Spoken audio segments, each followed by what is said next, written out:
Big Ron Shaw here, the Earl of Upsets, telling you to watch my friends, Monty and the Pharaoh, on Long Island's #1 wrestling podcast show, and soon to be the world's #1 wrestling podcast show. That is going to be a big upset. Podcasts I listen to. I don't listen to many. That one, Francine, is a different point of view. It's a female point of view, but someone who's been through the hardcore wars. Yes. So what Francine has to say to me matters and is important. And there are two guys up in New York, Monty and the Pharaoh. Mm-hmm. I find them hugely entertaining. I find them fun to listen to. But those three are the only three podcasts really other than, the PW Insider stuff that I listen to at all.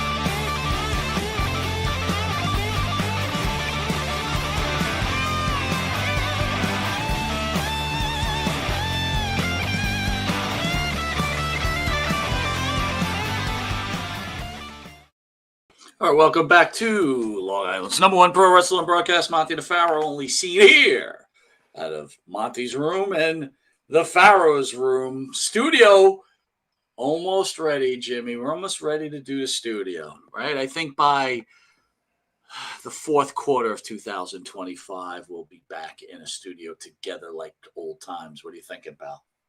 Yeah, I'm thinking Monty's room and Jimmy's room doesn't sound very enticing. Well, I got to tell you, dude, as crazy as it sounds, we're doing well. We're doing well. I mean, it's not the best production, you. but you did tell me. You did tell me. It doesn't make a difference. I mean, it makes a difference. And, of course, we prefer the beautiful look of the studio. Yeah, it'd be nice. But we've seen plenty of cases on YouTube where Joe Schmo is sitting there. Mom just gave him a brownie. He's sitting there in his basement, and everybody's changing their diaper along with him. So. Well, there's two ways to go about it, right? It's either do it in the studio or we tighten up where we're at, both of us, right? And kind of, tighten up the microphones a little bit. But I got to tell you, dude, to be honest with you, your phone that you use presently does pretty well. I mean, it looks good. I have no issue with it. You know what? That was one of the early battles when I first went to PCB and needed some serious LSD. But the laptop thing wasn't working at all. We tried hard. I know that there was a serious effort made. I mean, big time. And then I just said, you know what? I'm just going to use my phone and see how it goes. And obviously, it's gone very, very well. So that's all you can ask for, brother. Yeah, you know what I'm saying. That's it. We figured it out at the end of the day. Yeah, so Bruce, he's be back in action on the channel. Back in Texas. He's back in Texas. Dude, he drives like you, man. He made Texas like you made New York. You guys. Yep. Well, my record, I told you in the past, I told you my record was from Hollywood, California. Mike, could you do this drive? Hollywood, California to East Northport, Elwood, New York, in 2 days, 1 hour. And the only reason why it was over 2 days because I got pulled over in Texas, of all places. Dude, I got to be honest with you. Yeah, that's pretty damn good, man. Yeah. Well, I was awake. I mean, what did you do to Florida to New York this last time? 23? 22 hours, and it took me a very strange way. The first 10 hours was in torrential rain, and I mean torrential rain. And the GPS was taking me through every swamp road you can think of. I literally at one point stopped in the middle of that rain, and I was second guessing the GPS. I'm sure we've all been there, right, Mike? You wonder, is it taking me where I want to go? You know what, bro? I got to be honest with you. I'm in a mode where I actually have fights with people over it, right? Because everybody knows better. GPS tells me to drive off a cliff. I'm probably going to drive off. I'm not doing that. No, I understand. You know what? For the most part, GPS has earned that trust, Mike. So don't feel like you're the only one who thinks that way. Okay. Right. But for me, between the dark of the night, the torrential rainfall, the swamps, I was basically waiting for an alligator to tip the car over. I was like, where am I? And I finally stopped at one point because I thought it almost felt like time wasn't moving on the GPS. Like I had been driving and the time wasn't getting deducted. Like it reduces your time to your destination as you go. And I was like almost getting it's going to sound strange, but what JFK Jr. had, where you're not aware of your surroundings. It got like that. I literally had to pull over. I'm like, where am I? Can I even continue driving in this rain? I'm like, what is going on? I have 5 cats screaming at me too. By the way, Mike, it was interesting. They just But did. What are they just like they're meowing in the back? oh, they were crying, man. They're not used to that sort of thing. They're domestic cats. They got crammed into cages. My whole life is put into a car. Thank God I'm good at this. I know how to do this, unfortunately. My whole life is put into the car methodically, and there's the cats, and the cats were very upset. They were crying. They cried most of the way. And it was the best part though was here's some comedy though. This was great. The kitten. I have one kitten, barely 2 months old, right? He was a last second thing. Okay, I'm going to bring the kitten. So the kitten wound up going in a cardboard carrier. The other ones had cages. So for 10 hours, and I could hear him in the back, he was headbutting. This kitten's unbelievable. He's right there, by the way. He's named after Bruce Dickinson. His name is Bruce. He's over here. He's headbutting the cardboard container. I'm driving. I cannot turn around. You know what I mean? I'm trying to pay attention. I know I'm going to be awake for a whole day. I'm like, oh my God. For 10 hours, he headbutted that crate and broke out. So at one point, about 10 or 12 hours in, I've all of a sudden there's a cat jumping on me and I'm trying to drive this. That's great. And it's pouring. It's pouring. I'm like, oh my God. I'm like, Bruce, what the? It was hilarious. He would have died laughing. Eventually, I got him to just chill out and sit on my lap for the rest of the ride. He chilled out. But I it mean, was, dude, the last time I road trip Florida was years yeah, ago, right? My mother had just passed, and my father wanted to go live in the villages down there, right?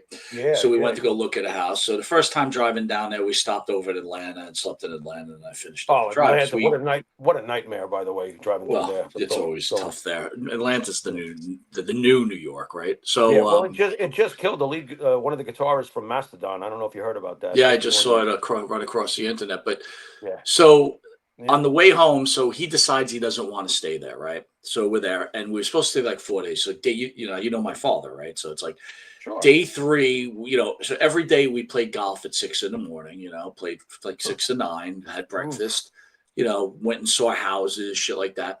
So that day 3, we play golf at like 6 in the morning, 9, we go look at houses, we get back to the house, right? And we're going to go have lunch or dinner. I think we would have dinner, and then we get home, and he says to me, yeah, I want to go. So now think about this, Jimmy. I'm up since 6, right? And now Okay. he doesn't want to be there anymore. And I'm Wants to like, go. well, let me sleep a little bit, right? And I lay down, and he just keeps walking. You know him, right? He's just walking around, walking around, walking around. So I'm like, fuck it, let's go. So I Right. literally drove straight like I you know. did, but Yeah. with zero sleep, man. Right. And I Right. was just gonna ask you, like, will you punch? Like, I was punching myself in the face to stay awake, and then he's Uh, like, "Oh, I'll drive some." I'm like, "Fuck that, that ain't happening. No Oddly way." enough, I'm complaining about the cats, but the last 2 long trips I had was going to PCB and coming back. I had cats. So when you think you're getting tired, try passing out with 5 cats screaming at you. It ain't gonna happen. You mean So it kind of kept me awake both times. It kind of did. So, Jimmy, before we get into this, we got a lot to talk about, but Yeah. so Mitch, who's in the show right now, Mitch Seinfeld, right? So Mitch. He was, I was at work and I went and looked at my phone anyway. It was a Facebook post, and I think he was on, what do you call it? One of the Samoans website. Oh my God. We've had him on the show. Anyway. What, Lloyd? Lloyd, thank you. Mhm. Thank God for you, man, because, I don't remember shit. Lloyd was a very cool guy from what I remember. But Very cool. Very cool. Yeah. So Very cool. I think Lloyd kind of weighs in a little bit on the left, but whatever. I don't give a shit, right? People Yeah, have your own opinion, whatever. right? So, Yeah. Mitch is on the right, and I don't know. He wrote something, and some dude's attacking him, whatever else. And I'm looking at this, and I started thinking about like moral fiber, Yeah. And I was thinking about us, right? And Yeah. I was thinking like, Oh, we don't have any. Haven't you heard the critics? We got none. What are you talking about? well, Go on. see, this is what I'm saying. In life, especially in the wrestling world, there's good guys and bad guys. I mean, that's how wrestling is drawn up, right? So we have a Yeah. persona on the show. It's us, but kind of Yeah. turned up a little bit. Yeah. Hello. Yeah. In some cases not, let's be honest. Yeah, that's But up to the viewer to try to figure out where it's. This is partial shtick. There's no secret here. Go sure. on. Yeah. But I was thinking to myself, like, nothing bothers me. My biggest problem on this planet in real life and in this whole wrestling bullshit is Mm-hmm. people that go down the middle of the road, right? The middle of the Oh. road. They don't want a piece of it. Or people that go to the side that is working for them at the time, Right. and then it's not working for them, so they jump over to the other side. Yeah. And Well, I'm that just like, happens everywhere. but isn't it? My whole point, Jimmy, is like, I think a lot of people have problems with us because we don't go down the middle of the road. And if we're on the right, meaning on the right side of the road, not right in politics, which we are, but in this conversation, if we're on the right side of the road, we stay on the right side of the road. Right. Okay, when we interview somebody, if we believe in something, we let them say what they have to say. We don't give, we give our We opinion, always. but they have their We right. always. But Always. all my point to you Yeah. is, where is the moral fiber in this planet, dude? I can't handle it. There is none. And as I've been telling you, in our private phone calls, I have never been more disgusted with the wrestling world. Never. It is just one fakery after another. It's one fakery after another. Everybody drinks their own fucking poisonous Kool-Aid. And, I stay grounded. I'm just a regular guy. All right. My Rolls Royce is not fucking outside. I don't claim to be anything I'm not. If I got an issue with somebody, it's usually legit. And trust me, I discuss it with that person. It is what it is. Right. The Facebook stuff is just garbage. And I'm also sick of these people who use Facebook to be like amateur psychologists. Can I go there? Explain, Lucy. Explain. Well, you've never seen this where somebody puts post ups telling you like, hey, if you think this way, blah blah blah blah, blah. It's like, dude, shut the fuck up, man. I don't need no psychologist feel good fucking therapy, thing from you. And I see that it comes out a lot with people. They like use it as a form to express their idea of what life should be. I express mine through Well, music. dude, I I think I on don't my think a end, I'm not gonna keyboard really. Yeah, I'm go not gonna ahead, man. argue Yeah. with you on this, but I do believe this. Uh, People have a right to believe what they want to believe. I just just don't think force feed sometimes, it. yes, stop force feeding it. Oh, that's the Exactly. problem. That's the problem I have. Look, if I wanted to, I could spout from the mountaintops about what I've done with music.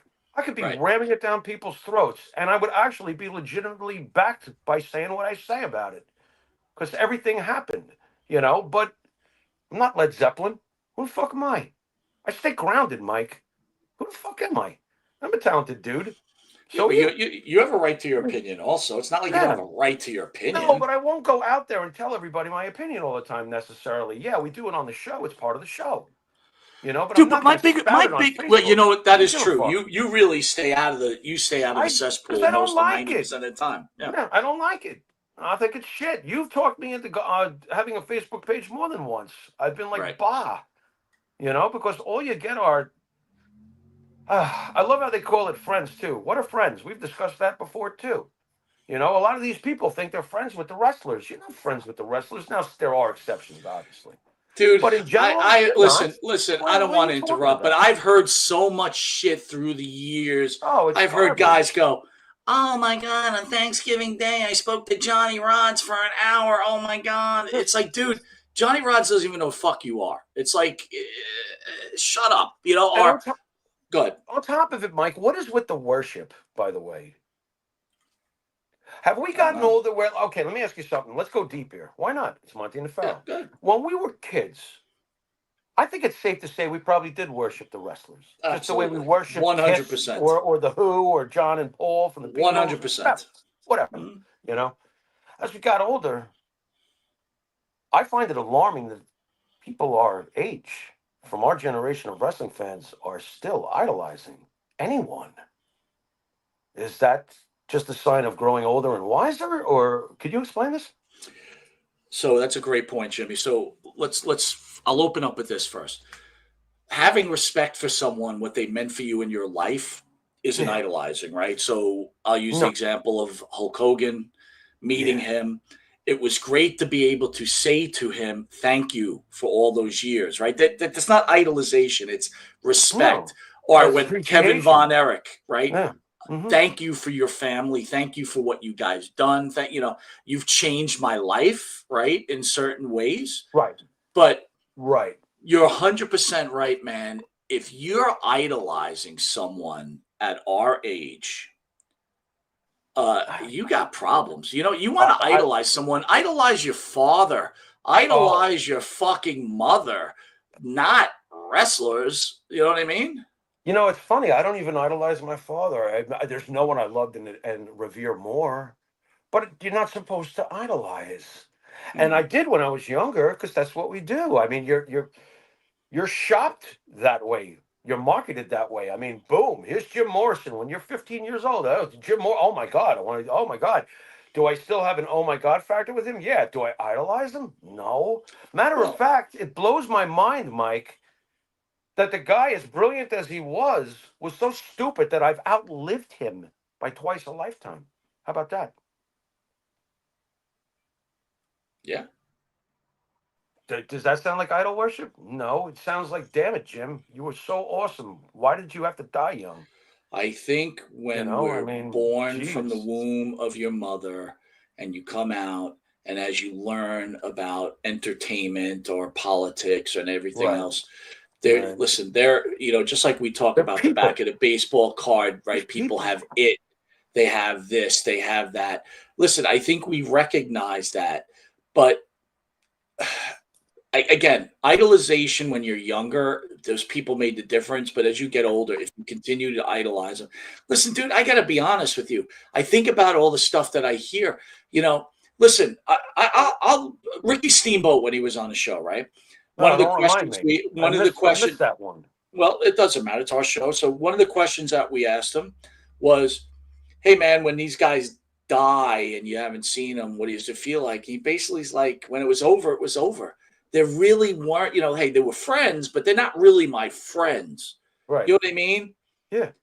I, Yeah. I, Yeah. I No, mean, I honestly, got it. dude, if you hung out with Nikolai Volkov, he probably was using you because at the time he's probably broke dick. And you thought he was your fucking friend. I mean, come on, we already did this show, and I'm not going to do it It's not. again. They It's ain't not a. your fucking friends. It's not a stretch either. Every one of them will tell you stories of how they would crash from couch to couch, favor to favor. Yeah, of Like, course. come on, wake up. You know. And in exchange for that, I'll tell you a road story, right? That's all. Listen, call it like it is. It doesn't make them bad people. It just makes them not your friends. It doesn't Right. make that you don't respect what they did. Of course you do. I mean, Right. dude, I'm watching on Netflix right now the Dallas Cowboy documentary. All I'm not a right. Cowboy fan, but No. I got to tell you something. When I look at Jerry Jones, I'm like, Mm-hmm. holy shit. Yeah. I have respect. Listen, Yeah. I don't mean to kiss Mitch's ass if he's still on the show, but here's a fact. This is a self-made millionaire. I have mucho respect for people like that. You Mitch, follow can what I'm you find me saying? a? Hold on, Mitch. Can you find me a car? I'm desperate. I'm serious. You think I'm kidding? It's a good. You But got to take advantage of let's opportunity. let's let's not Help me mix out, up Mitch. let's not mix up respect for Yeah. idolization. Yeah. Let's not mix up No. hanging out with someone as being someone's friend. You know Right. who's your friend? Hey, man, I need your help. I'm here for you. That's your friend. Right. Calling and talking to someone every day, but yeah, they're your acquaintance. They're not your friend. If they Right. slept in your house because, like you said, because they'd rather not pay a hotel room, they ain't Yeah. your fucking friend, bro. No. Wake up. No. Just because Johnny Rods talked to you on Thanksgiving Day, Yeah. he ain't your fucking friend, clown Yeah. boy. It's like, Yeah. wake up already. Yeah. Get real. The wrestlers' real friends, and even they'll tell you there ain't too many of them, or each other, and there ain't too many of them because they're all manipulating and maneuvering. You know, Right, they're all right. maneuvering for the spot. So those are their friends, pretty much. I mean, I know for a fact, and that some of them are friends with each other. But as far as fans go, trust me, Look, I've had enough of an inside glimpse, especially over the last couple of years, to know that the wrestlers don't look at the fans the way the fans certainly look up to the wrestlers. The wrestlers, you're a cash grab in general. Sorry. listen, we've got some. Look, Ugly but anyway, true. we're talking about moral Sad. fiber, Jimmy. I'm going to hit you with this. I'm going to play a video for you. Tell me what you think. The NFL has finally done it. Congratulations to the Minnesota Vikings. Are you ready? No, not this.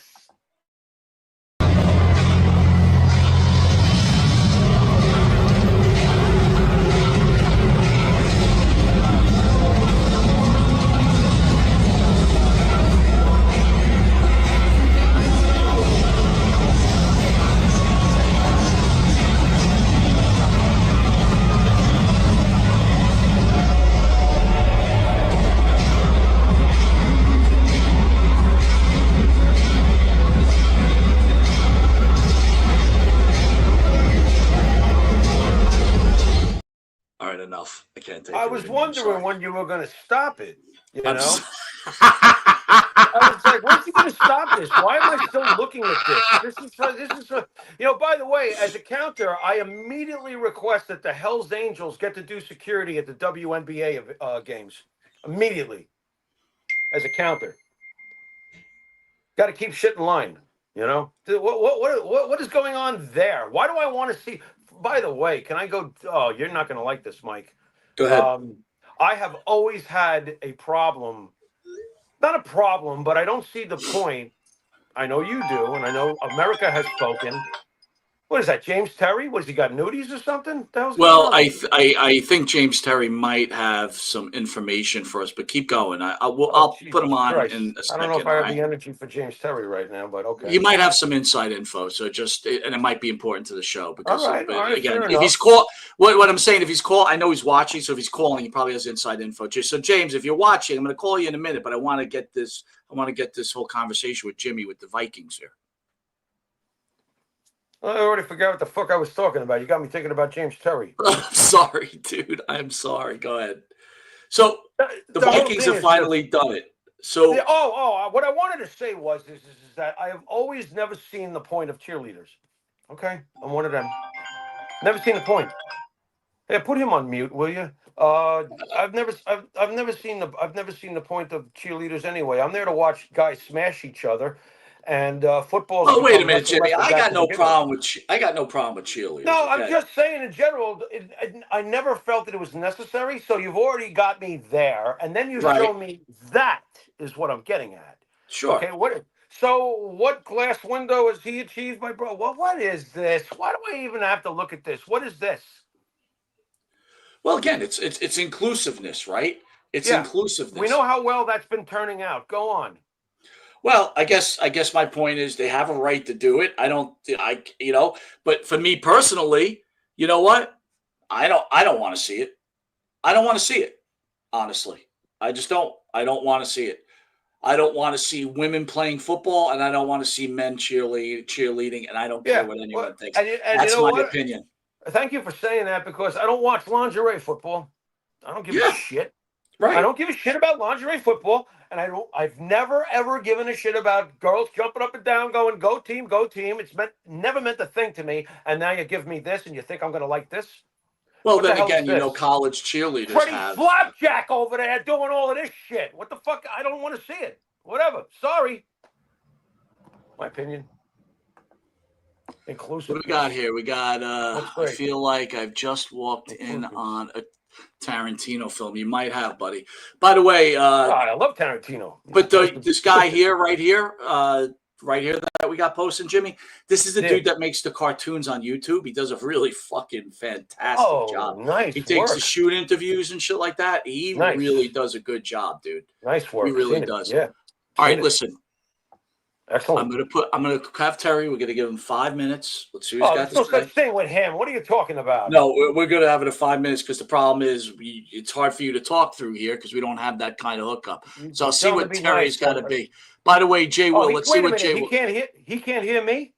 I'm going to have to be like repeating it, so it'll be quick. For God's sakes. What is that? The first cheerleaders were men. It was considered manly. Ronald Reagan was a cheerleader. Well, Yeah, well, Jay, I'm I appreciate it, but you know what? I don't want to see Ronald Reagan in a bra. I don't All right? either. That was lame, Ronnie. Thank God that didn't get out to too many people. All right, hold on a second, bro. You ready? Let's get Terry on the phone. See, maybe he's got some Hulk Hogan music because we got a lot to talk about there. Now watch, he won't pick up. You know that, so isn't that the way it works around here, Live buddy? TV. It's gonna make it work. Hello. James, how are you, buddy? Good. Who's calling?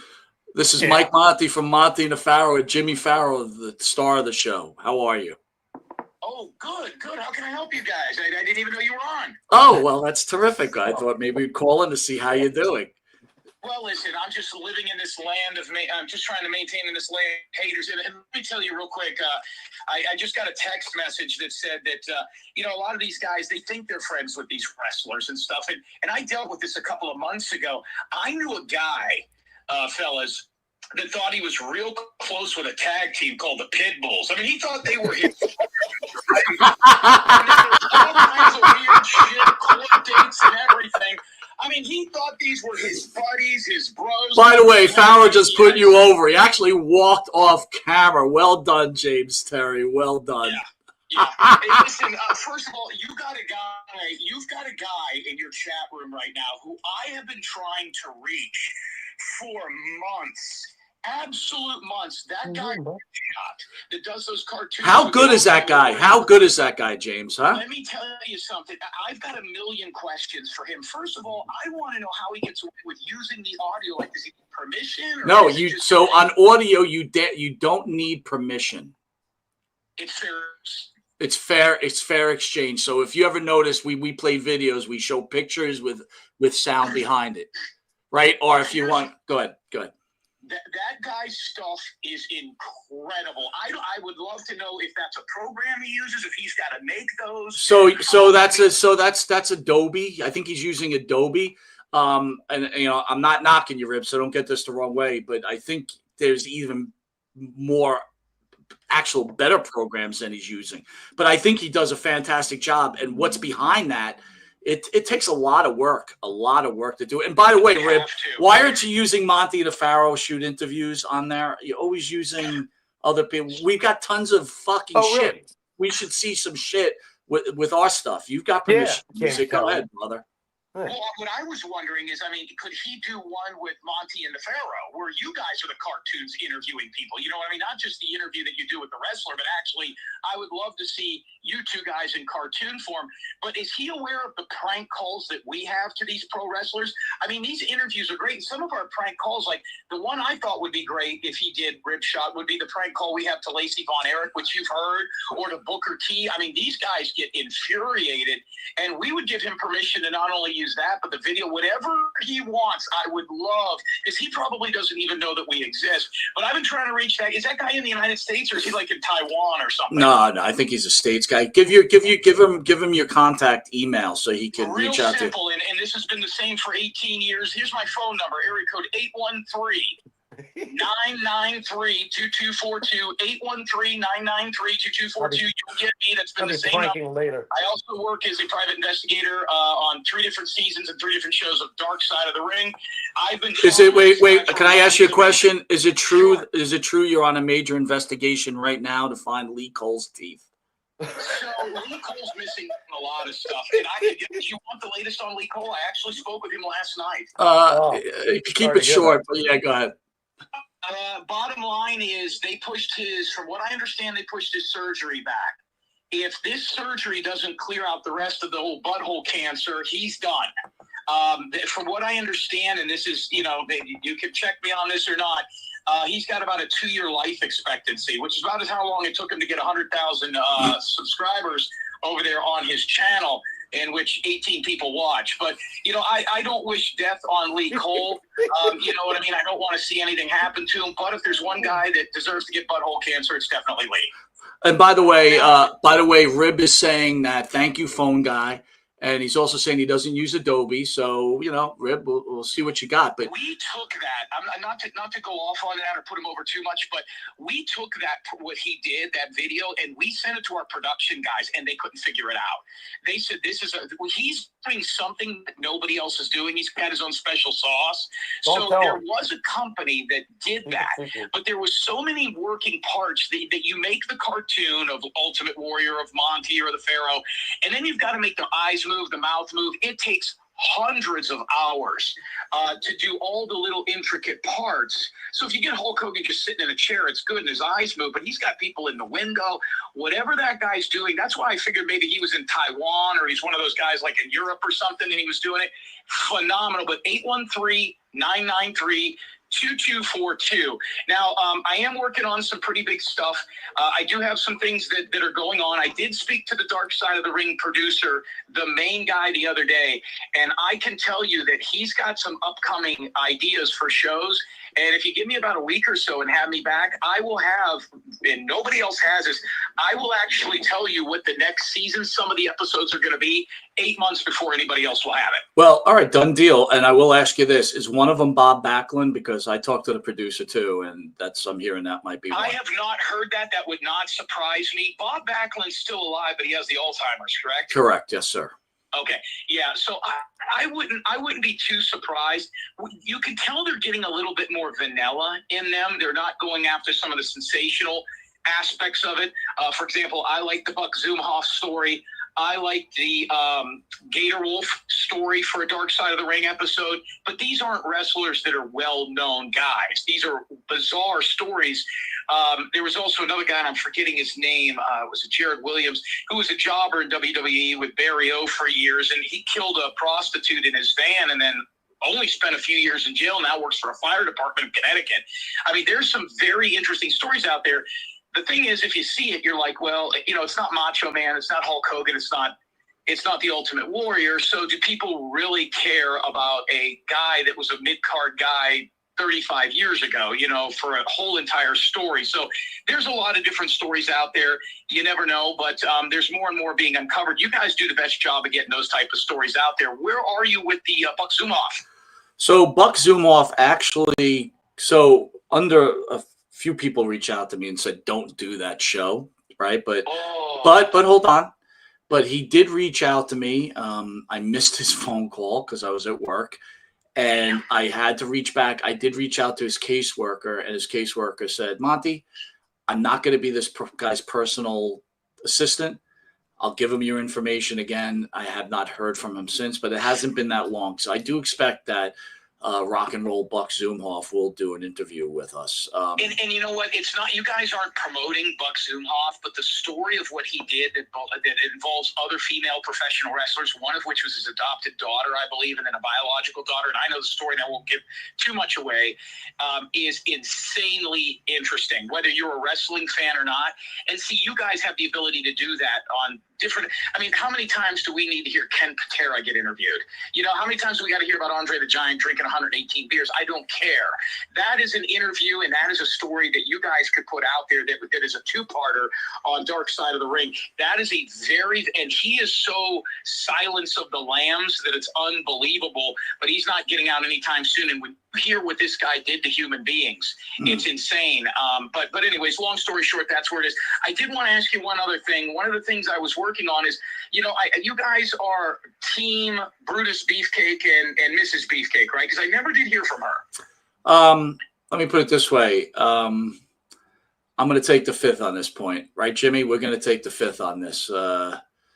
We got fucked over. I try to wiggle my nose. Well, here's the deal. I've never spoken with her, and you know that we were the ones that nailed Brutus Beefcake on the prank where we said he was in the Hall of Fame about 15 years ago. He's talked about it on interviews. That came from us. Right. And long story short, though, is nobody has pinned her down on the real reason that Brutus Beefcake and Hulk Hogan had the falling out. And I know, and I have now proof of what that is. I want to know why, and you realize what I'm talking about. Have you ever talked about this publicly? Yes. Mm-hmm. There was a party or an event at Hulk Hogan's home a few years back, and jewelry went missing. A lot of gold, very intricate, very very odd jewelry went missing. It would be something that nobody else would have. And the only person that they can figure that stole it was Brutus Beefcake. That is what allowed or started did he get into a fight with the wife and was there something at an event? Yes, 100%. But it all stems from some gold being missing from Hulk Hogan's home, that Brutus Beefcake was the only one in the back area in the room that could have taken it. And that's something I'd like, if anybody ever asked her that. I did. If you could check out Monty and the Pharaoh interviews, me and Jimmy did ask that. They say that was not true. And James, before I let you go, because we're going to talk about Hogan, I wanted to really give you a shout out. So Jimmy, when Hogan was in the hospital, and I don't think I ever told you this, Jimmy, when Hogan was still in the hospital and Bubba the Love Sponge was talking all his stuff about Hogan dying and everything, I got 2 calls way before Bubba even was really mentioning it. Okay. 2 calls. One guy from WrestleZone called me, and James Terry called me. James Terry knew what was going on, and I want to give him his props. Knew what was going on with Hulk Hogan, knew what was going on with his health way before Bubba the Love Sponge, way before any of the dirt sheets. James Terry was all over it.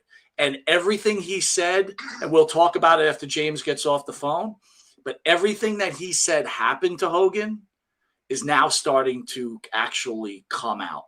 And we'll discuss it after. Go ahead, James. I also spoke with his son.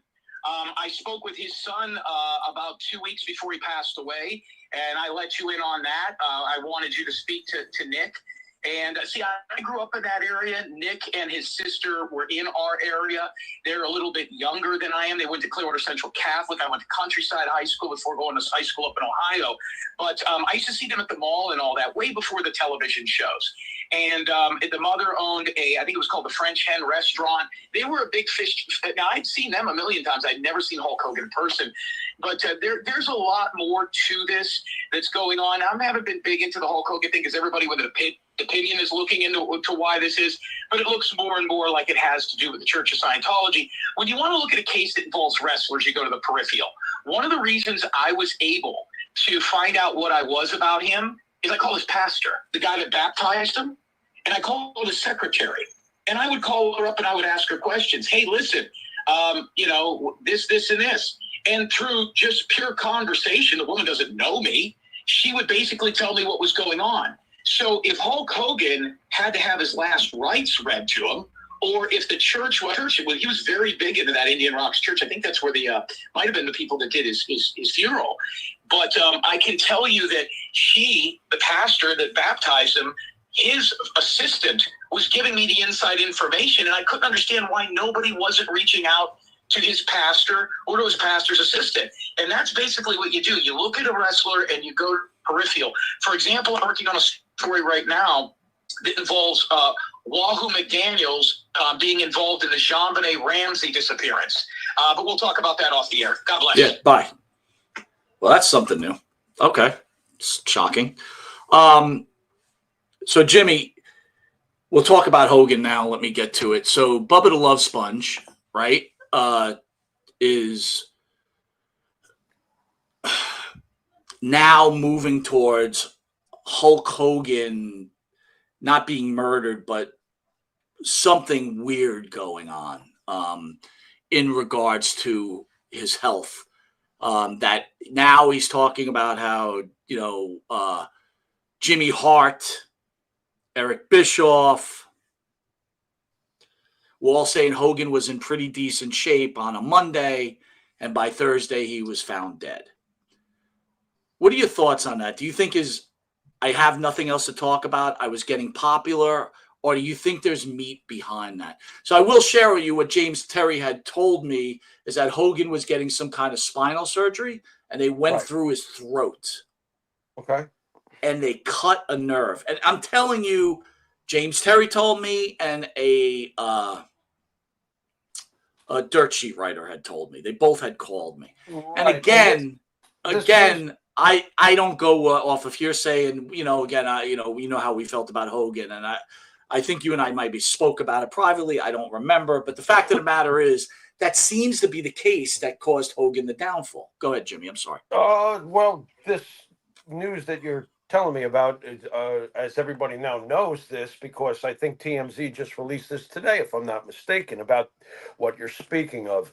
Now, this raises a couple of questions because it was reported through TMZ that they found out this information from a therapist at Hogan's house.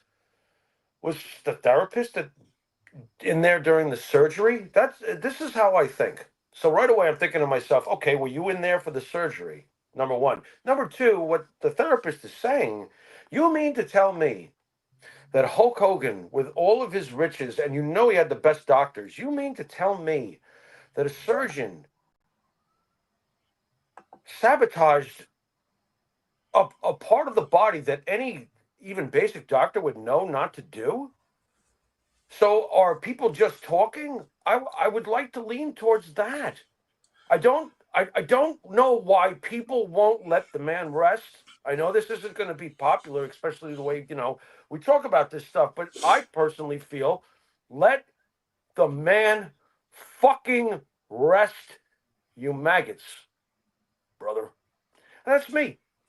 And again, Jimmy, you're right. And think about it this time. Every surgery, regardless what you do, is surgery, risk. right? It's a And risk. it's a risk, right? But this suggests that a top surgeon, you're going to tell me Hogan didn't have a top surgeon? I'm sure you agree with that in premise, right? From what I understand, I could be wrong, but I heard it was Donald Trump's surgeon, to be honest with you. Okay, and we all know that Donald Trump loves Hulk Hogan. He doesn't want a surgeon to go in there and go. Exactly. You're 100% on the point. Not following. I just feel like it's TMZ. TMZ to me is the National Enquirer. Am I wrong? I don't think it's just TMZ. I look at Bubba the Love Sponge, right? And he's the National dude, Enquirer too. Yeah, Am I wrong? right. Am I wrong? Am I wrong? You're not It's wrong. just all the shit that you look at when you're just trying to get your groceries out of the fucking market, and you look to your left and you see that shit. The mags, the dirt rags. We call them the dirt sheets. The dirt sheets of pro wrestling have a lot more validity than the entities you just named, to me. And Well, they don't even have that much. I will tell you that sometimes. the Clearwater Police Department sent out a message at 2:00 today stating that the Hulk Hogan demise or passing away is being investigated, and that the police department will not be sharing information until the investigation is completed. Until they know what they're talking about, until they find what they're talking about. And by the way, I also read that the conversation should be on body cam with the therapist who stated what he stated. And let me just say this up front. If it comes out that that's body cam is shown and that's what the therapist is telling them, that doesn't mean that it's true. It just means that that's what this therapist was saying. Doesn't mean, again, I point out, was the therapist in the surgery? Did a top surgeon actually go, whoops a daisy, it looks like I cut the wrong cord. Oops. I'm having a hard time with it. If it turns out to be true, I forget who the actor was. The guy who played in Twister. He's a famous actor, right? He had a valve surgery, and the doctor did a different type of valve surgery, right? I'm not saying it can't happen, and I'll give you another example. But that's what I'm saying. But shit does happen. That's what I'm trying to say. You know what I mean? Shit does happen. I can think of the most painful, to me, the most being a musician. What Tom Petty didn't have to die. You know what was revealed afterwards. Yeah, I thought he had a heroin overdose. What happened there? Tom Petty?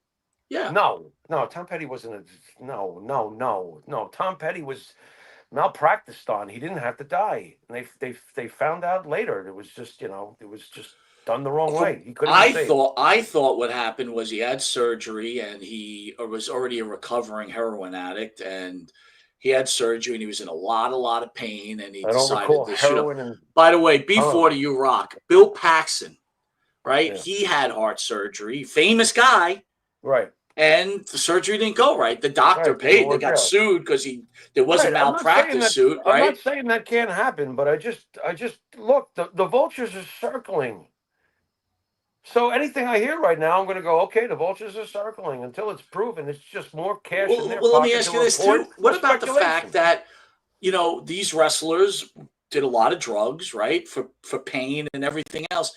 If you're on painkillers for 40 years of your life, oh God, yeah, that's got to take somewhat of a toll on you, right?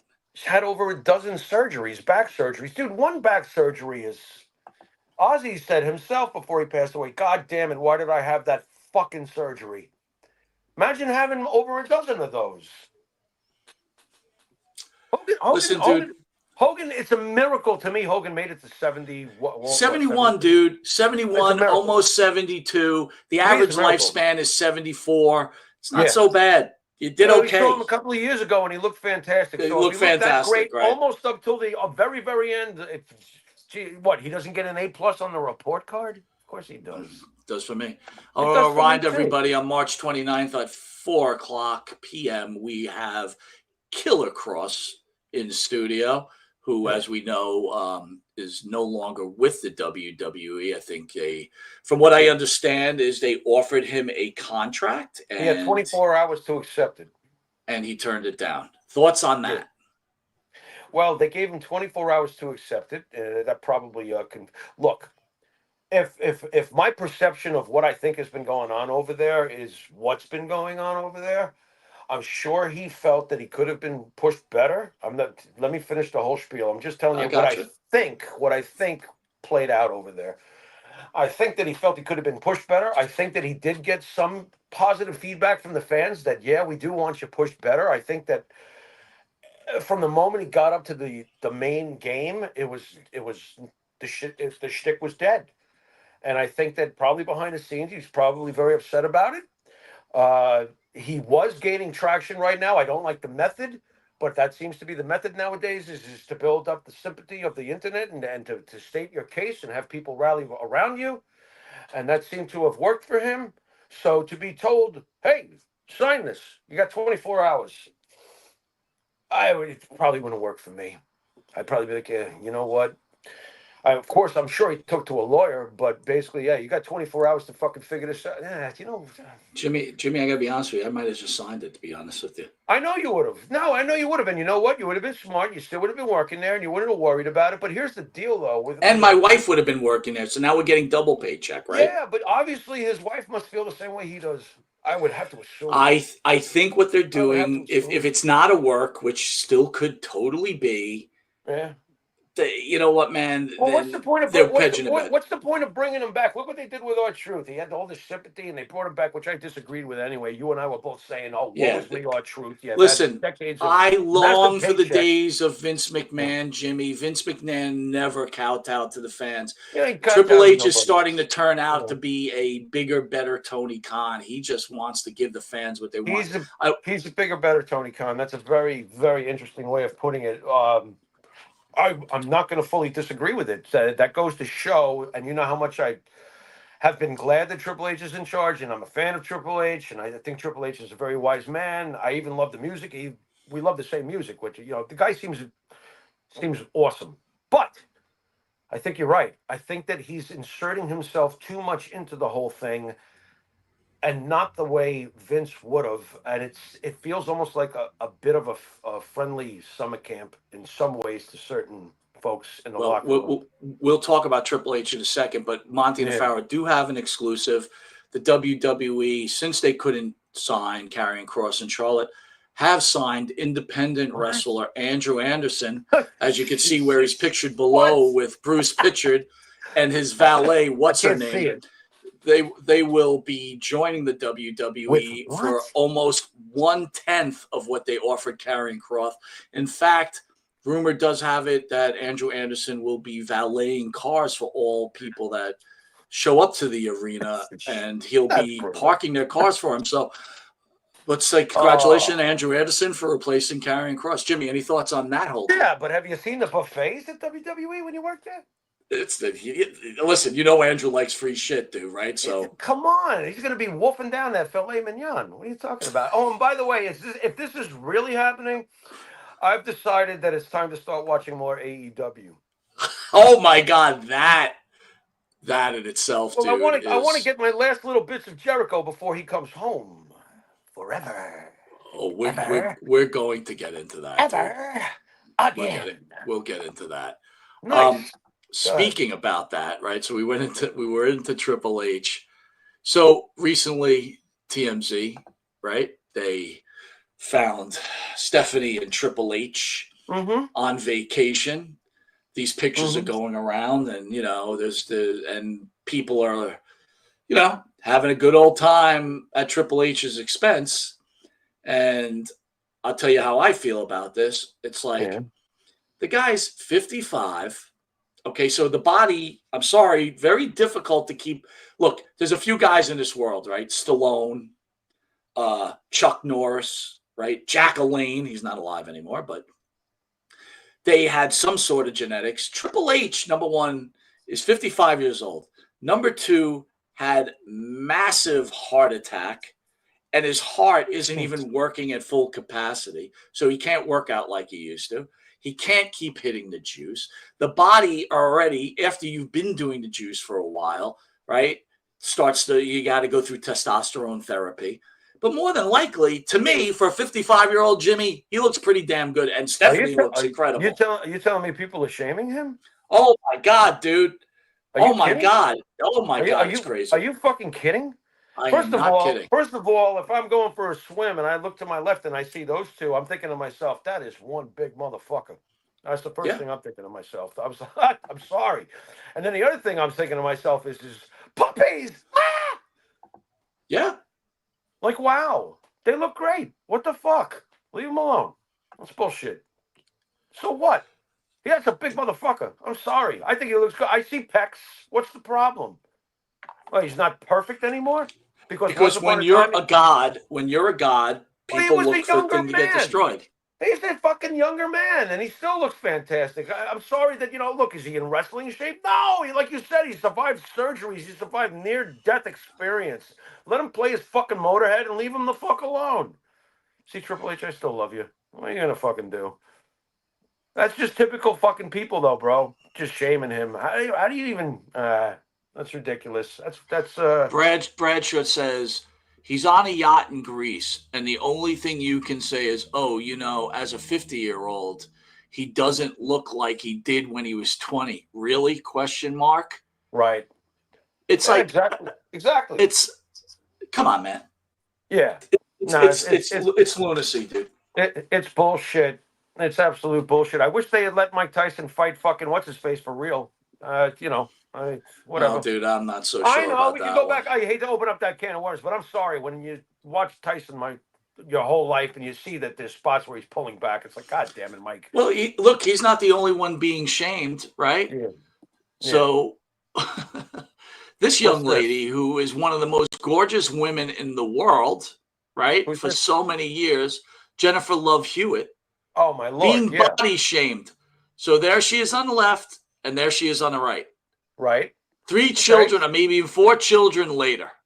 Yeah. And you got some asshole body shaming her, man. Jennifer Love, hot. Always has been hot. What's the difference?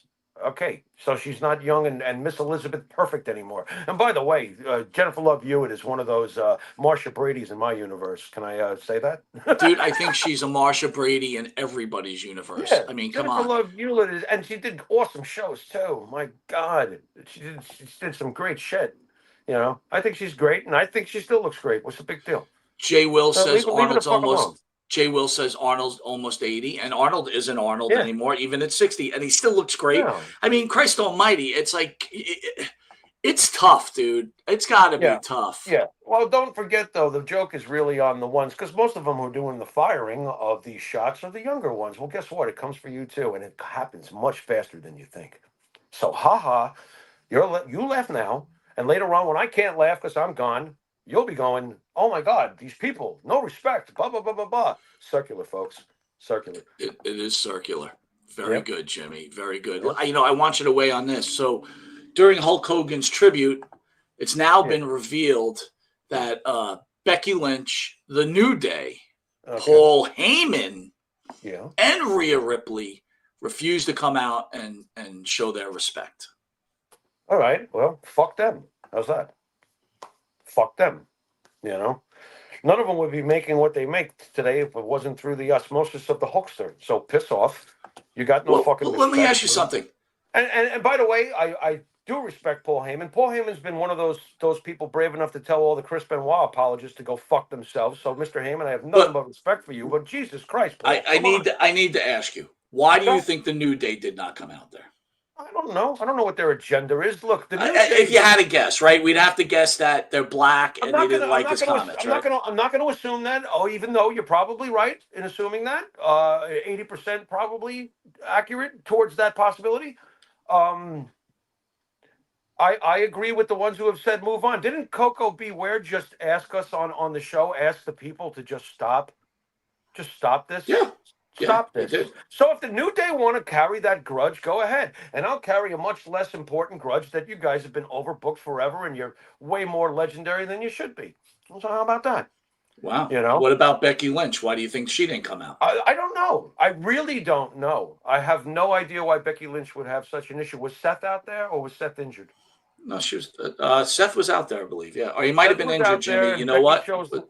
Becky chose not to be. I don't want to say definitely Seth was out there, but Okay. All right. I was shocked that Heyman didn't go out there. What do you think Heyman's issue was?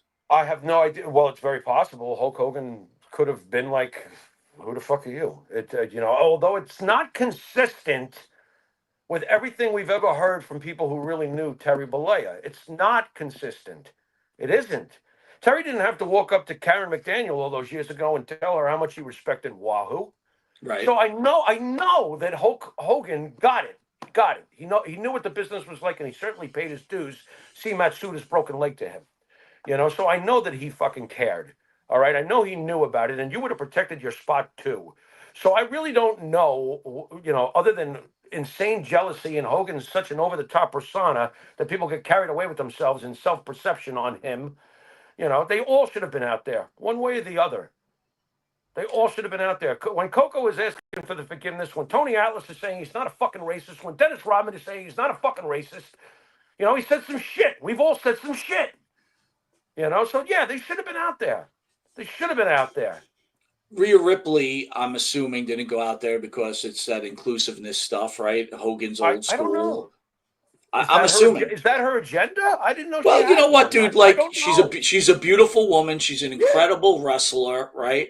But she's different, right? She's all tatted up to her fucking whatever, right? And let's get to the core of it. She's goth, right? She's like goth, something like that. Yeah, right.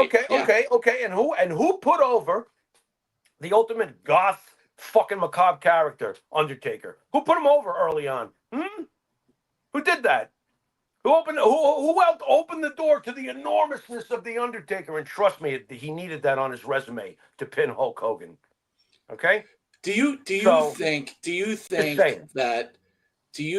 that regardless what you feel about someone's politics or maybe something they did, as long as it's not murder or rape, it depends. Do you think you should go out and show the respect to the? Yeah. Let me ask you this. Let me ask you this. Like Mike, for example. Let me get this out. Like Dick Murdoch, I would have taken a baseball bat to him back in the day. I would have taken a baseball bat to Dick Murdoch. You think I'm fucking kidding? I'm not fucking kidding.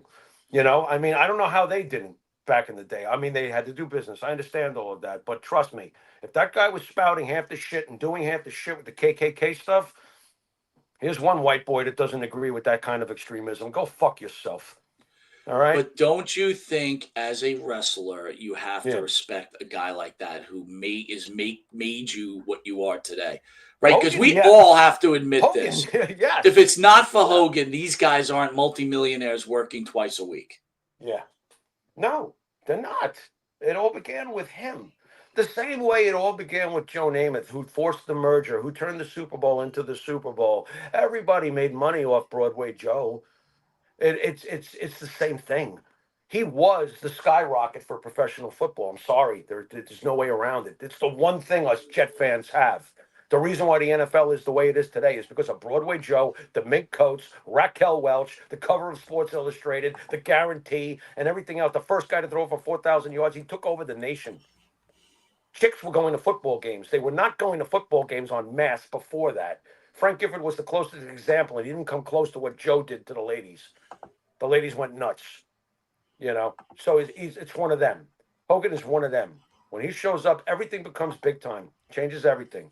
Same way Broadway Joe did for the NFL. Or Ali did for boxing. The WWE came back to the ECW arena Monday. So did NXT. Yeah, And I Heyman started won. thinking to myself was, Yeah. Jimmy, we know highly that you're a big fan. Yeah. But Where I is got he? to ask you this, what I was I go thinking to this way? myself, Jimmy, Oh, there it is. is I sometimes feel like ECW was Uh-oh. was overrated. Okay, in what way? You're gonna have to do better All than right, that.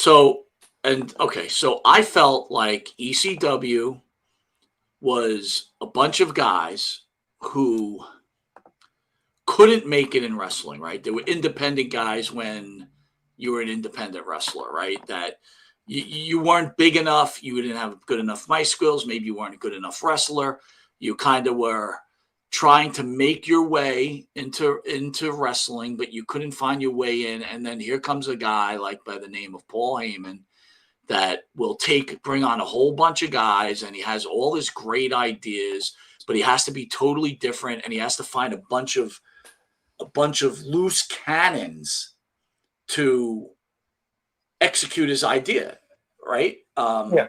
Yeah. And I felt like at that point, people who were tired of WWE programming or tired of the childhood programming found something that was more real life type of wrestling with a more sexual soap opera. And look, we know this to be a fact, right? It was Jerry Springer time. So as much as Vince Russo wants to claim he was this great writer, and I think you agree with me on this, Jimmy, Paul Heyman was exactly the same way. So I felt like these guys, look, a lot of these ECW guys claim they were the difference makers. They came up with all these ideas. And in all facts of life, everybody, people come up with ideas, and the bigger, stronger person or actor or politician, if they think it's good enough, they take that idea and they steal it, and you don't get any credit. And on the other hand, when you're smaller, you can try and get away with stuff that maybe other bigger people can't, and then when it catches fire, they're able to take it. So my whole point is, I feel like everybody feels like, Paul Heyman says, he changed the face of wrestling. I just think he was small enough to do it. And again, if you really look at it, in my opinion, RVD, the Dudley Boys, and if you want to throw Raven in there, were the only ones that really came out of that whole organization that really made any mark after the organization. Look, I love Sandman just like you do, but you're not going to tell me he made his mark outside of ACW. Go ahead, Jimmy. It's all yours. Well, you touched on a lot of different points. First thing is that Russo and Heyman are not the same guy. Heyman is a genius when it comes to ideas. Russo was a guy who could have spurts of genius, and Vince McMahon would make it perfect. And that was the thing. When Heyman was doing what he was doing, it was Heyman. Heyman had the right vision at the right time, and only a smaller company could do what he was doing. It wasn't going to happen on mainstream cable television, big time channel programming. It wasn't going to. Heyman was working with the tools that he was given in the area he was given. It was brilliant what he came up with. Okay. As far as the guys being not big enough or whatever, you're right. At the end of the day, I actually felt that all of them were big enough on a aura factor as far as the following people. All right. RVD could have made it anywhere and did. And I knew that when he was in ECW. And he wasn't all about extreme chairs and all this other stuff and smashing through tables. Sure, he did some of that, but he was known as a great, great wrestler. And that was his charm. I might have been a different kind of ECW fan because I wasn't an exclusive ECW fan. I don't really do that much with professional wrestling. I do so more nowadays because of the obnoxious independence hostilities towards WWE and previously WWF. But as far as Heyman, RVD could have made it. Obviously, the Dudleys could have made it. Raven made it. because of, I don't even think he made it, because basically he was just a hardcore champion. What was that nonsense? He was like a 23 time. He didn't really make it. He made it in ECW, and he made a little noise in WCW. He did hold belts there and stuff, and yeah, he did okay. He had a pretty decent career, Raven. Sandman could have been big time anywhere, but he just wasn't. It just wasn't going to happen with Stone Cold. Once Stone Cold took over, there you're not taking that spot. Did you That's think all there is Stone to it. Cold was Vince's ripoff of Sandman? No, no, no, no. It wasn't a ripoff, but as far as the beers and stuff like that, I mean, it's one idea from a presentation, but it wasn't going to work. And on top of it, you can't have a guy smoking a cigarette on major TV in a building that's against fire code hazards. You can't do it. Sandman would go out there to, heavy metal music, hard rock music, whatever. I can, for some reason, it's eluding me right now what he came out to. I have no idea why, Mr. Musician here. But he would come out there, smoke a cigarette, and smash beers on himself and all sorts of other shit. Every other word out of him, forget it. It was like a curse word or whatever. So he's not going to make it somewhere else. It's just not going to happen. Even though I thought he was the shit. Thought he was great in ECW. They were the right place at the right time. Heyman was a genius, but Heyman was a business disaster.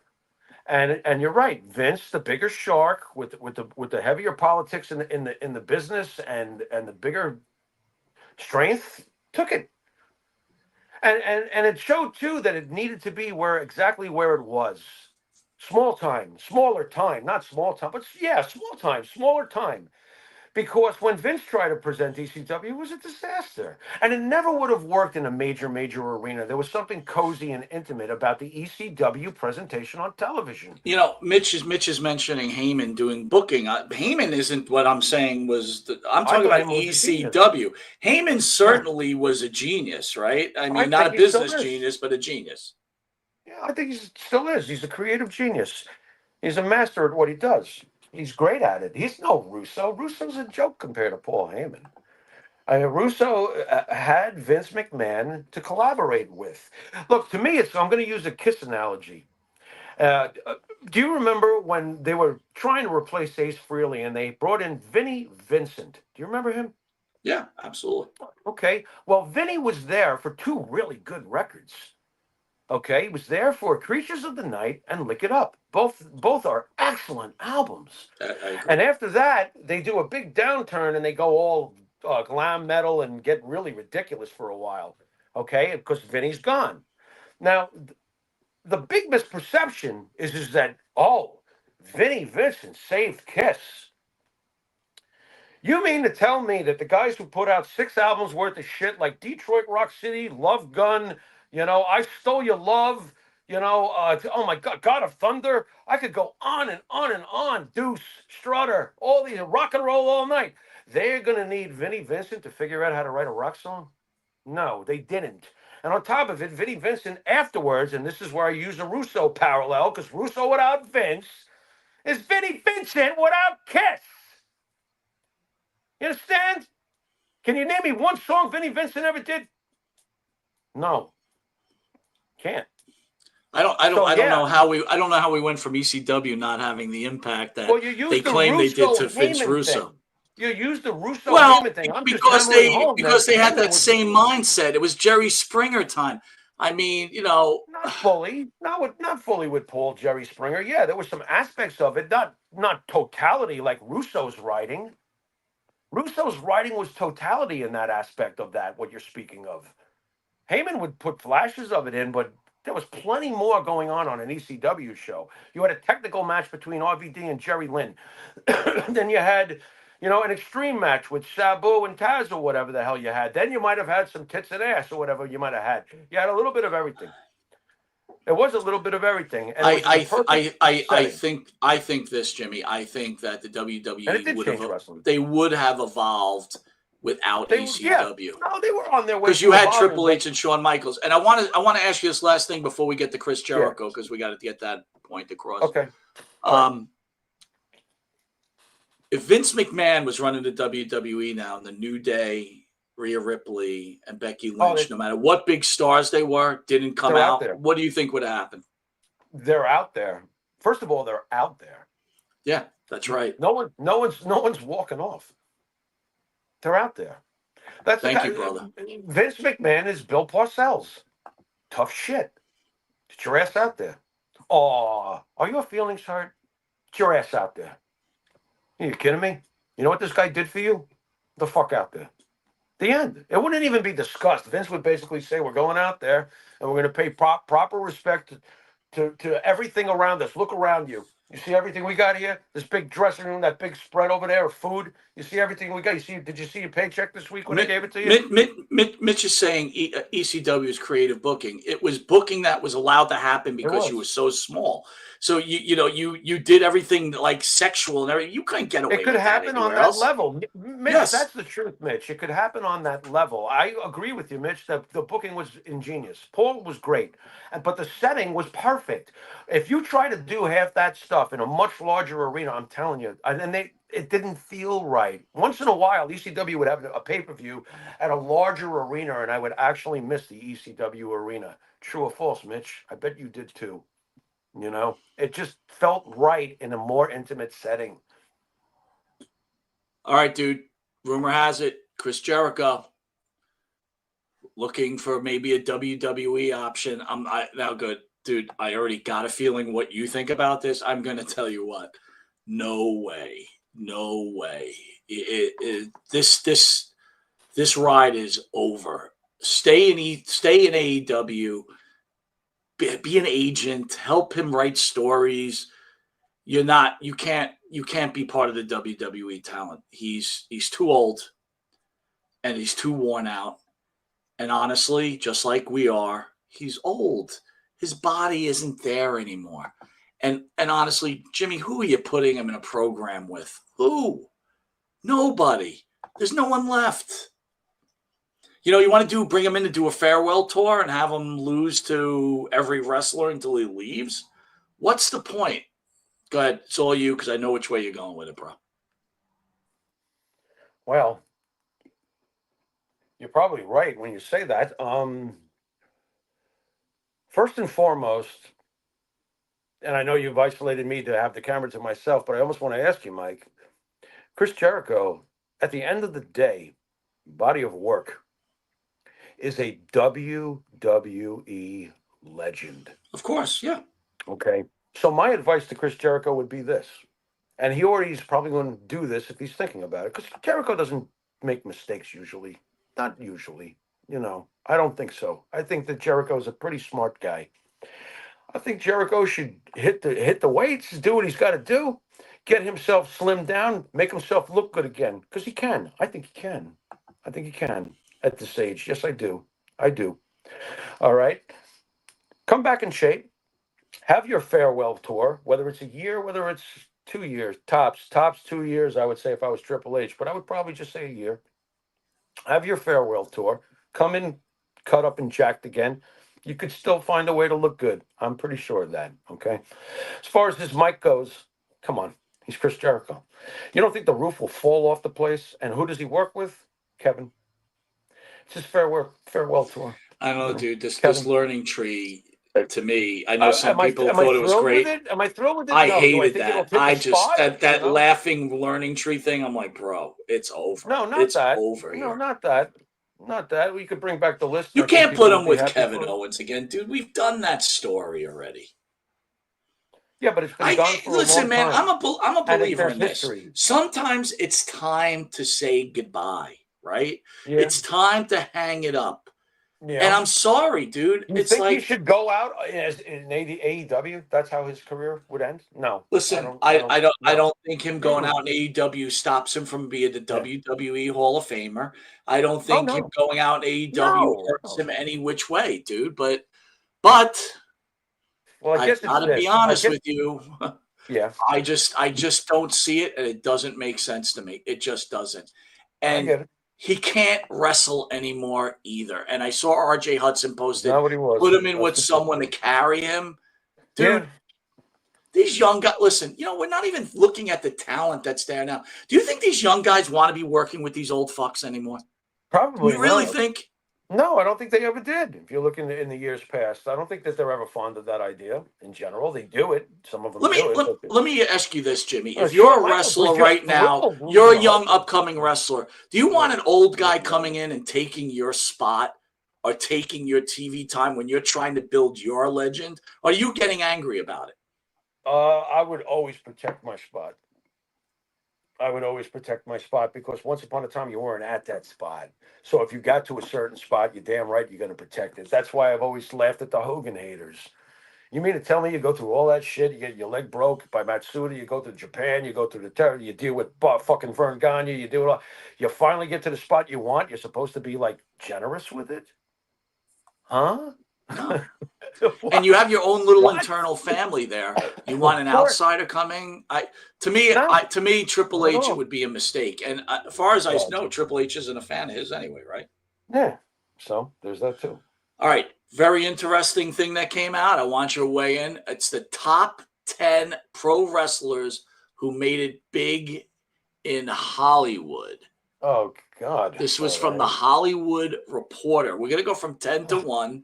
Yeah. You know how we do these lists. You might want to change them up, but Probably never you can seen tell me half what you their think. shit movies though. But go ahead. You had to have. All right. At number 10, weighing in is Andre the Giant. Oh, You know Andre, him love for Andre. $6 million man, Bigfoot. You know him for the Princess Bride. Come on. Yeah. You want Yeah, a Andre peanut? was Come on, awesome. dude. That's a classic line, right? Andre was whoa, what's the line, Mike? Go ahead. Anybody got a peanut? I love that fucking line, dude. Yeah, Andre was awesome. Andre Bigfoot, come on. Do you think he deserves to be in the top 10? Yeah, why not? Oh, are you kidding me? Princess Bride alone. Why not? All right, at number 9, and I disagree with this. I think he should be way farther down the list. So Yeah. I'm okay with Andre at 10. Jesse the Body Ventura, known for The Predator, The Running Man, and Demolition Man. All Schwarzenegger movie. No, Demolition Man was. I mean, you're not Sly. asking me about like acting ability, are you? I Yeah, mean, of course. Of course. Well, then Andre played his roles just fine. Ventura was good in Predator, but nothing like, oh my God, this guy's so great. He's just basically playing himself, isn't he? You know, people forget about what was that? You remember, Jimmy, that wrestling TV show with him and Piper and Yeah. Tonga Kid, right? He was in that too, wasn't he? Yeah. What was that? Body Slam, right? Body Slam. Do you remember that? Oh my God! What are you pulling out of the cobwebs here, Mike? Well, these are movies with wrestlers. So you agree with Ventura at number 9? I mean, he's got a couple of really big movies on his resume. I mean, I can see why he's in a top 10 so far, but I haven't heard the rest of the names. All right. Well, number 8, Paul White, The Big Show. He what? was in The Waterboy, Jingle All the Way, and The Big Show, which The Big Show sucked. I'm sorry. I'm bouncing him. I'm bouncing him behind the other two. I agree 100%. Yes, My I God, am too. I don't even think he would have come to mind. Go on. Well, that's pretty funny. You said that. No, I don't think I mean, he was cool as shit though. He was wearing the Joe Namath jersey the day we hung out with the WWE folks. Yeah, but he was a Gates fan, wasn't he, or something like that? He was a what? He had a Joe Namath jersey on. No, but Gates was their coach at the time, right? Oh, is that what that was? And that's why he was wearing a Jet jersey, because he was a Miami Dolphin Gates guy. And that's why that's why we were like, "Fuck you, Paul White. We hate you." Oh, is that what happened? I don't remember. I remember him being like, "Hey, what's up, man?" I was like, "You're not going to punch me, are you?" I heard you do those sorts of things at bars. Did you really hear that? What? Well, that's what he went to court for, right here on Long Island. Don't you remember? Fill me in, dude. I do not remember. You don't remember when I do not. Show fucking clocked the dude at the fucking Marriott across from Nassau Coliseum? No. Did that guy die? No, dude, bro, it was hilarious. Oh my God. No, the guy asked for it too. The guy was being a douche. He was bothering Paul. He just kept bothering him. And White was like, dude, I'm going to fucking knock your shit out if you don't stop. He kind of gave him no choice. So he gave him a right, and boom, down he went. And then they went to court for it, and I think White was absolved at the end of the day. But, that happened right here at the Marriott across from the Coliseum. Who was the guy to start a fight with him? Evan Ginsberg? Well, Evan Ginsberg would never start a physical potential fight. You know, he would just be like, he'd just keyboard you to death. He would just annoy you, like, Yeah. I don't like you, Paul White. I don't like you. What's your phone number? I'll text you. I'll text you nonstop. Yeah. Number 7, Hulk Hogan. I'm Well, sorry. On acting ability, we all know that I would do a much better job in Thunderbirds in Paradise. We know that. I got to tell you, as much as I love Hogan, he literally is the worst actor ever. The worst actor. The fucking worst. It's laughable how bad he is, right? Only meant to play Hulk Hogan on WWF television. Please, don't do anything else. You're perfect at that. Don't do anything. This is like when Gene Simmons got that idea that he was an actor. Gene Simmons wasn't too bad, so I think you're a little wrong on that, man. What is that movie where he has like the robot spiders? It's such a good movie, dude. I love that movie. Fuck, I can't remember the name. What was that? What was the Gene Simmons movie where he's the bad guy and he has like these robot spiders? Lassiter. Yeah, no, that's not the name of the movie though. I think that was his name. Yeah. He's good in that movie, dude. I like that movie. Well, the problem was that was actually a great role for him, and that was a good movie. It was a good movie, yeah. The problem after that was that he forgot he was in Kiss, and Paul Stanley had to carry the band the rest of the decade. All right, but you know what? You're taking your Kiss personal problems on his acting. That's not right. It's getting a little out of control. That's the second time I brought up those motherfuckers. Did you know that there's 2 of them wearing fake makeup nowadays too? Now Hogan has made some really bad movies, man. But our all-time favorite it's a really good movie. Like just to watch it is pretty good. Yeah, but you know what though? He'd still be on a top 10 list because of Rocky 3 at the end. Dude, come on. Look, great as he's in Rocky 3, he's playing Hulk Hogan. It's like the dude, like, yeah, but that's why it succeeded. He's playing a wrestler. Just play the wrestler and snarl and throw people, and you're good. And don't forget what him being in Rocky 3 did for the business and for other wrestlers. Now, we have a top 10 because of him. Okay? All right. Well, then I guess you keep him at 7. Number 6, Big Daddy Cool, Kevin Nash. Good actor. I'm going to go on a record and say Kevin Nash is a good actor. By the way, so just so you know, Hulk Hogan is known for Rocky 3, Suburban Commando, and Mr. Nanny. What's the movie when he plays Rip'em? What's the name of that movie? I forgot now. Fuck. I don't know. You're the Hogan. I'm getting old, dude. Anyway, so Kevin Nash, known for Magic Mike and The Longest Yard. Kevin Nash is a good actor. I'm going on record here. I'm going to get some comments up here while you talk about Kevin Nash. Well, he always gets the right roles for him too. He always plays a real serious, big ass motherfucking badass, and he's fine. Nash is fine. By the way, Hogan's not a better actor than Jesse Ventura. What are we saying here anyway? What kind of discussion? I agree 100%, bro. Yeah. Now, is Hogan a better actor than Andre? Because are either one of them really acting? Listen. I'm going to say dude, Andre. I'll give Hogan a nod over Andre. I'm going to give Hogan a nod over Andre. Okay, I definitely will do that. Yeah, but Andre probably wasn't trying. Hogan was trying to act. I guess you might be right. You know what? I'm not going to argue about that. Next on the list, Adam Copeland, Edge. Edge is known for the Vikings, Percy Jackson, and the Olympians. Edge annoys me now, man. I loved him, and now he just annoys me. He annoys me in AEW. He annoys me when he's on a movie. I can't stand him, dude. Doesn't do much for me. I'd rather watch Hogan act badly. How's that? Yeah, thank you. I would rather see a very poorly made Hulk Hogan, poorly acted movie than Adam Copeland. A sci-fi. Well, let's be honest too. Can anyone if someone can't age well, Adam Copeland looks rough. He just looks like I don't know. Yeah, he looks like he should play a zombie, Jimmy. To be honest with you. in a movie. He should be a zombie. Is Walking Dead have a new spinoff? That's Walking Edge. Yeah.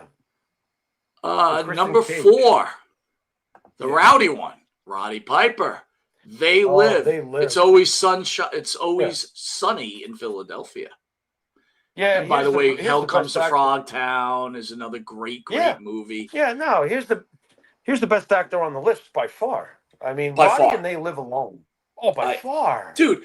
Let me ask you something. Roddy was very talented, if man. Roddy He was Piper very talented. wasn't Roddy Piper and he was just an actor, would you still love They Live? Mm-hmm.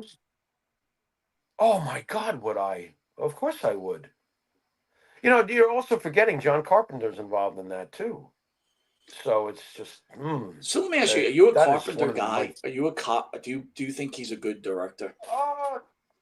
I know a lot about Carpenter. I'm a Carpenter guy because of Halloween and The Thing, the remake of The Thing. Dude, Those two okay, movies I was just alone, going to bring. I want to know what you thought about Yeah. the remake of The Thing. I hated that. Incredible.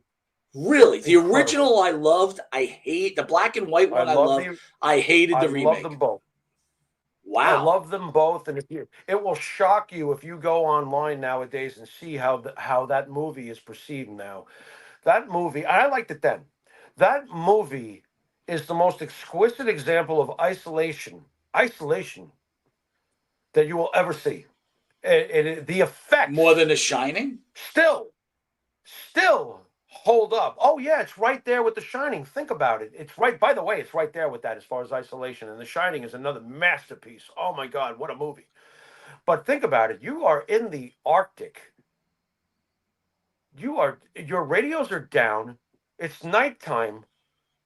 One of you is the creature because the creature is shape-shifting. They did change the origin of the creature somewhat too. It is incredibly isolated. Well, he wasn't in the It gives original. the He was feeling of- he was shape shifting in the original too. No, in the original, he was actually vegetation and almost that's like right. a carriage. Yeah, you're right. You He was know, a guy, yeah. and he did not shapeshift at all. And you only see him at the very end of the film when they torch him.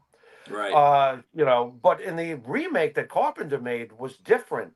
The alien was capable of. Remember when it shapeshifted into the dog? Yes. Oh yes, my yes. God. Then it shapeshifted into the other individuals in the camp. And the ending of the film is incredible because there's only two guys left, Kurt Russell being one of them. And Kurt Russell gives a performance. Oh my God. Well, Kurt Russell, does I he give a love. Like performance. Escape from New York is one of my favorite movies. I Mike, love that go movie. back and watch this. Go back and watch The Thing with fresh eyes and All right, I ears, will. and you I'll look into it fresh. You'll go, holy, it's incredible. You like The Thing better really than is. Escape from New York? Yes. How about where does They Live rank between the three? Escape from New York, The Thing, and They Live. Oh, as far as overall fondness, The Thing is gonna win. Escape from New York and They Live are neck and neck with each other. I love both films. They're both fantastic films. I might be a little more partial to Escape from New York, to be honest. So I'm a big They Live guy just because I'm a big fan of movies It's that have great. one line. I like one-liners, like special lines that you remember, right? What, the bubblegum? The bubblegum. That's one. There's a few of them, right? There's many, but what about the fight in They Live? That is I one heard of that the was a real greatest fight fight. I heard that sequences was a you will real ever see. fight. I believe it. They beat and they keep going. It's like, oh my God, is this fight over yet? Nope. All right, number one 3. of the best fights I've ever seen. John Cena. What? He's from God, Peacemaker, Suicide Squad, Bumblebee, and Trainwreck. Dude, I agree with this. Okay, Cena's big time. Stop. John can't. John's not a good actor. No. Dude, he's made a lot of movies. I'd rather watch a bad Hogan movie. Really? He has, but I'd I'm a rather little watch a bad surprised. Hogan movie. Yeah. Let me ask you this. We didn't discuss not- this. How did you feel about the WWE pulling out on the John Cena heel turn? Just like it didn't happen. Have him come out and go, No, I think. hey, I I'm think sorry, we did discuss everybody. I should have acted better. No, I think we did discuss this, and I thought it was ridiculous that they pulled the plug that way, and that's why you can never compare it to the heel turn of Hogan, and it's just you can't. And it was on its way to being compared to it. They had a great heel turn. You don't end it like that. That was again, the fans dictated it again. Oh, it's not working for me. Let it play out. Again, why are we reacting to what the fans say? I don't know. It's a scripted show. I have no idea why they pay so much All right. attention So to you them. got two more left. So tell me who's number 2 and tell me who's number 1. What, as far as old-time actors in pro wrestling? I have no Yes. fucking clue. Take a shot. I have no You clue. got to know one of them. What, The Rock? The Rock better be one of them. Okay. And the other one? Well, I know it's not Goldberg. He's terrible. Did Goldberg even make a movie? I mean, come on. Yeah, Goldberg's been in a couple of things. He was on the I think he Goldbergs. That's has. right. He was on the Goldberg. Number 2, Dwayne "The Rock" Johnson. Wow, who the hell is number 1? Fast and Furious, Jumanji, Black Adam, Mona. Yeah. He's done a lot. He's done a lot. I disagree with this Okay. list, by the way. So number 1 is Dave Bautista. Yeah. Dave Bautista goes into all right, number stop, 1. Stop. Let me give you the Let's go movies back to The first. Rock. All right, Oh, hold on. God. Go ahead. We'll go back to The Rock. Go ahead. What's up? Well, here's the deal with The Rock, and The Rock is the biggest star in Hollywood, and it goes to show where we're at nowadays. You look at Rock's filmography, I'm sorry, there is not a single masterpiece in there somewhere. In the past, all the top stars, the stars of Hollywood, had masterpieces somewhere in their resume. Well, The Rock Jimmy, does let's not confuse it. No. I don't think there's any wrestler that Yeah. at this point in their career has made anything. Look, what does The Rock usually play? A big guy, right? Whether he's he did Walking Tall. He's always the big That was guy, his right? best. That was the best. That was the best performance I ever saw from him. Go on. Well, there's a movie called Pain and Gain where he pays like a gym rat, Yeah. but it's like, Yeah. look, of that entire list, there's not one person that I said that you even go, oh my God, they would have a chance to win an Oscar, right? They No. could win an No. Oscar. But my point being that if you are the number 1 box office actor in Mhm. Hollywood, Mhm. it has always been this way until The Rock came around. That whether you're Clint Eastwood, or you're Charles Bronson, or you're Brad Pitt, or you're whoever you are, Leonardo DiCaprio, whoever you are, you have a 5-star film, at least one, and those guys I just mentioned have much more than that.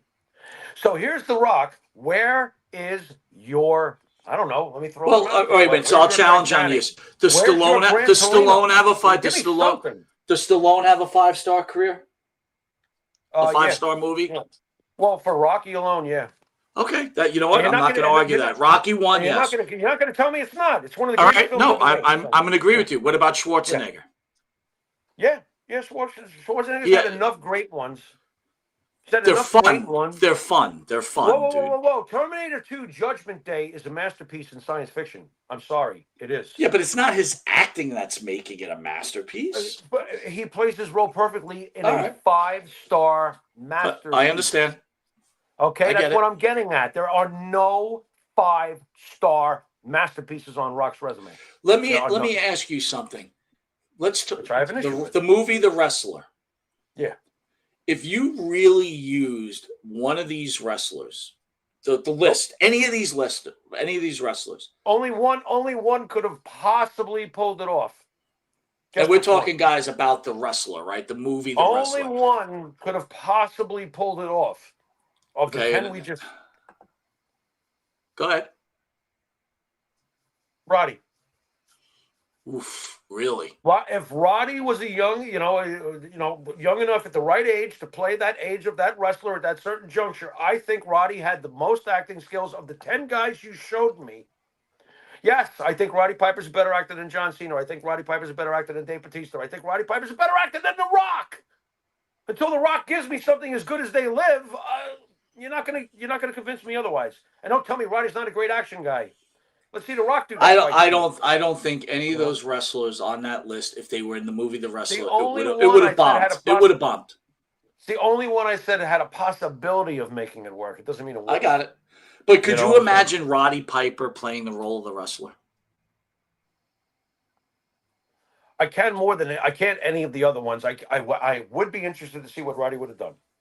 Only because I think Roddy was that talented. I think Roddy could have found a way to pull that off. That's good, interesting talk. I want to thank everybody for joining us. I want to go through the group here. I'm going to switch on to my glasses because, I can't read shit with these glasses on. He's wearing glasses. Let's I shame want to him. remind everybody that we've got a list of stars coming on within the next few weeks. We've got